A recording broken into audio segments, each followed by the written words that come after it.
Others See Us by William Sleator. 1. I fell in the swamp on the 4th of July. All winter I'd been thinking about my cousin Annalise and looking forward to the summer when I'd see her again at the family compound on the shore. Then Mom and Dad had to drag me to Europe for the month of June. Castles and restaurants, and all I could think about was Annalise on the beach. We arrived at the compound weeks later than everybody else. The one good thing was that we had to get there on the 4th of July, since Grandma's holiday, cookout, is the most important event of the summer. We pulled up at our cottage late on the afternoon of the 4th. The first thing I always do at the cottage is to hide my journal in its secret place. Then I hop on my old bike and take a ride around the back roads. The bike ride is kind of a ritual with me. I like to get a feel for the place on my own right away. Even this summer, impatient as I was to see Annalise, I didn't skip the bike ride. There was something delicious about stretching out the wonderful moment just before seeing her for the first time in a year. I was 16 and had grown a lot since last summer. My legs were longer and stronger too, from going out for track. Thinking about Annalise, I kind of got carried away. Pumping up the hills was so effortless that I kept pumping on the way down too, really working up some speed. It was too much for the old bike. The brakes went at the bottom of the hill, where the road makes that sharp turn around the swamp, and before I knew it, I was in the swamp, up to my ears, gasping and choking at the poisonous chemical stink.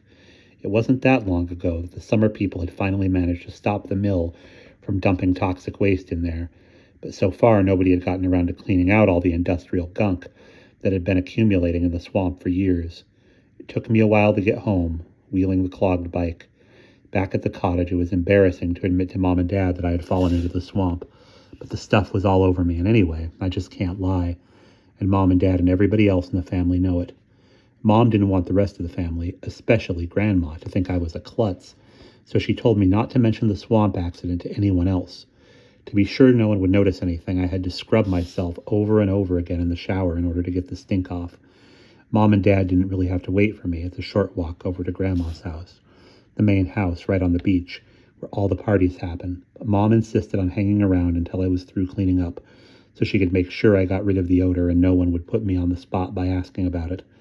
I was in the shower for a long time. "You smell like you took a bath in baby oil," Mom commented when I was finally through. "It helped to dissolve the gunk." "Well, I guess you're presentable enough now," she said, shaking her head and clucking in amusement at my stupidity. She moved toward the door. That's when it hit me. A moment later, Mom turned back. "Aren't you coming with us, Jared? You're just standing there." I was just standing because while Mom had been calmly saying, "Well, I guess you're presentable enough now," I heard a kind of ringing in my ears, and my brain was grabbed and shaken by an alien sensation of worry about being late. I had never felt anything like it. I shook my head. I guess I just had some kind of weird deja vu," I said, blinking. "Let's go," Mom said. She and Dad and I strolled together under the big old trees across the lawn, which was dappled with late afternoon light. The summer estate had been in the family ever since Grandma and Grandpa bought it years and years ago. Mom and her brother and 2 sisters each have what we call a cottage, though they're more like comfortable houses than cottages, scattered across the property at discrete distances from one another. But none of them is as big as Grandma's old gabled 3-story house with its widow's walk overlooking the sea, which was originally the only building on the place. The big house was impressive, but shabby, since Grandma couldn't afford to keep fixing it up. Grandpa died when I was a baby, and Grandma talked a lot about her financial struggles since his death. She was always worrying she might have to sell the place. "Beautiful day for the party," Dad was saying smoothly. Again, I was jabbed in the head by a foreign spasm of anxiety, this time about getting enough booze to drink. But I never drank alcohol. The sensation was so intense that I had to make an effort to keep walking and not just freeze again. What was going on? This was getting a little scary. "Mother gets so much pleasure at having all of us together on these occasions," Mom said. "She's really sentimental at heart." But I was punched by a vivid mental picture of Grandma's face.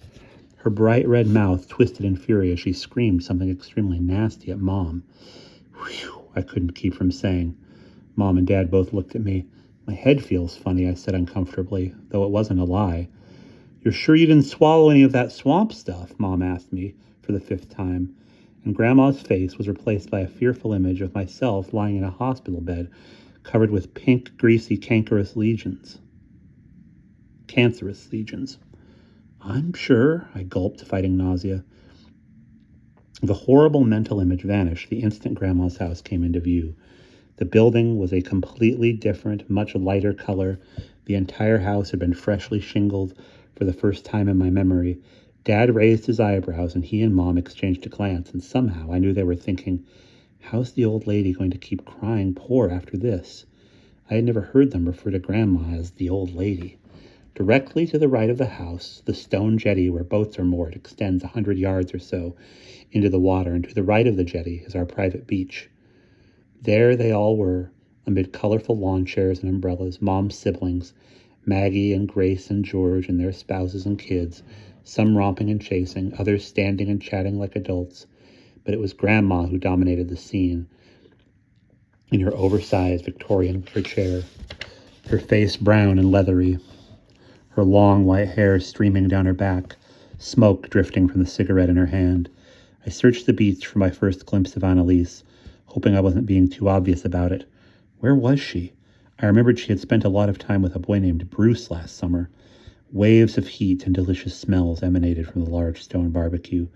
Dad, whose name is really Bob, but whom everybody in the family refers to as Bobo, was already moving toward the table beside the barbecue with its bottles and glasses and ice buckets. Elspeth, darling, it's wonderful to see you, Aunt Maggie cried, embracing Mom. Mom hugged her back, and then they stood gazing fondly at each other, arms on shoulders. What an adorable dress, Aunt Maggie said. You look absolutely marvelous. Walmart, that dress just screams it. It felt as though some invisible person had whispered the words into my ear, and I jumped. They were all too preoccupied to notice. Don't be silly, you're the one who's never looked better, Mom was saying. All those new wrinkles. Hasn't she heard of Retin A? Bobo, you're handsomer than ever. With that distinguished touch of gray, Aunt Maggie gushed. And Jared, you're the picture of your father. Bobo is so fat, it must be his drinking. And Jared, who would have believed the little shrimp, always so small for his age, would turn out to be so tall and good-looking? I managed to mumble appropriate greetings, fighting confusion. What was happening in my brain? Was I going crazy, trying to appear casual? I shaded my eyes and looked away. And then, briefly, my head cleared. There she was, down by the water. Annalise, Uncle George's daughter, only a few months younger than I was. She was playing with Amy, the youngest cousin, it was always someone's responsibility to be with Amy, who had to be watched every minute she was near the water, and Annalise and Amy were especially close. Annalise turned toward me, shaking back her long, gleaming black hair. Our eyes met. She regarded me blankly for a moment, as though she didn't know who I was. Then her delicate features opened into a smile of amazed recognition. I beamed back at her, glowing inside, automatically starting toward her, but Mom took my arm. Come on, Jared, she prompted me, and I was smacked by a jangling, ragged turbulence. Grandma's waiting, and that's the end of chapter 1.